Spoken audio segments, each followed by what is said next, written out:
Sir Thiruvarur Gandhi sir வணக்கம். Thiruvarur Gandhi sir, கடைசியாக நடந்து முடிந்த அந்த அந்த சித்திரை முழு நிலவு அந்த மாநாட்டில் நல்லா எனக்கு நினைவு இருக்கிறது. அப்போது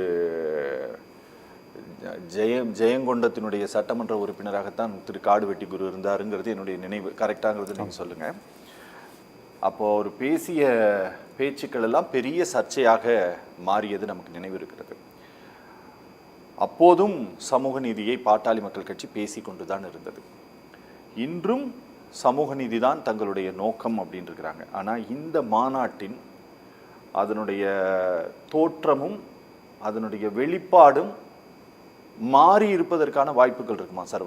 இந்த மாநாட்டில் அதனுடைய உரைகள், அதனுடைய ஸ்ட்ரக்சராக சொல்கிறேங்க, அந்த அளவு அக்ரெசிவாக இல்லாமல், அதில் எப்படி அக்ரெசிவாக இருந்தது நமக்கு தெரியும் சார். நீங்கள் அந்த அளவு இல்லாமல் இதில் கொஞ்சம் மாறி இருப்பதற்கான வாய்ப்புகள் இருக்குமா? வாய்ப்புகள் இருக்குது. ஏன்னா இப்போ வன்னியர் சங்கத்தினுடைய தலைவராக இருக்கிற பூத்தா அருள்மொழி அவர்கள்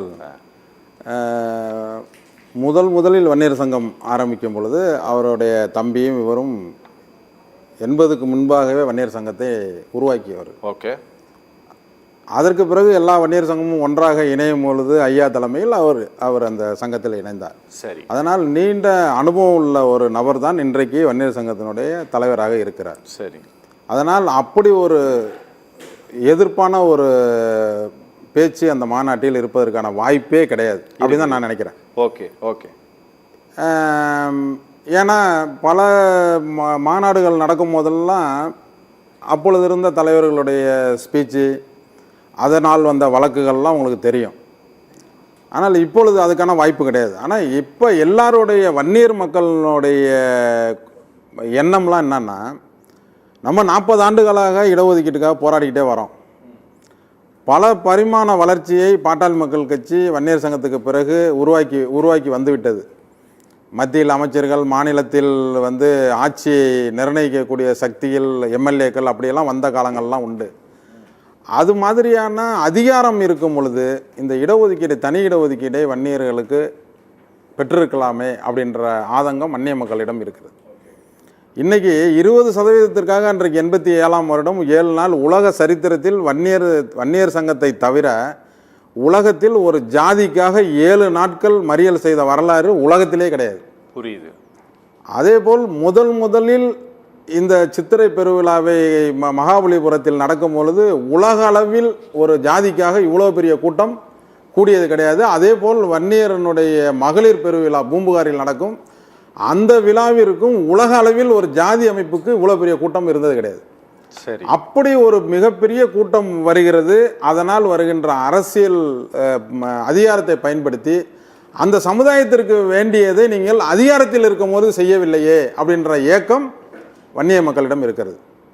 இப்பொழுது கூட இவர்கள் இந்த 10.5% என்று மரியாதைக்குரிய நண்பர் சொன்னார். ஆனால் அது 10.5% கேட்கவே கூடாது.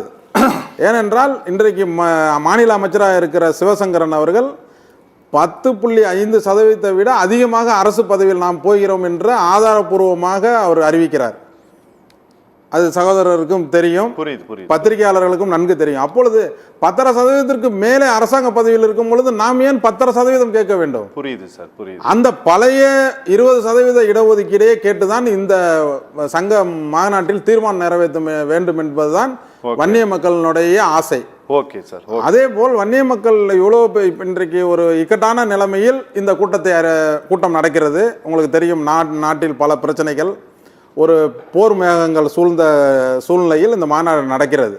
ஆனால் இப்படி வன்னியர்கள்லாம் இன்றைக்கு எப்பயுமே வன்னியர் சங்கத்திற்கு வேறு கட்சி மாரி காசு பணம் கொடுத்து வண்டி எடுக்கிறதெல்லாம் கிடையாது. அவரவர்கள் ரத்தத்தில் வேர்வையில் சிந்த தன்னுடைய சொந்த பணத்தில் தான் வாகனத்தை எடுத்துக்கொண்டு தன்னுடைய ஜாதியினுடைய பலத்தை காமிக்க வேண்டும் என்பது மாற்றுக் கட்சியை சேர்ந்தவர்களோடும் அந்த மாநாட்டில் உட்கார்ந்திருப்பார்கள்.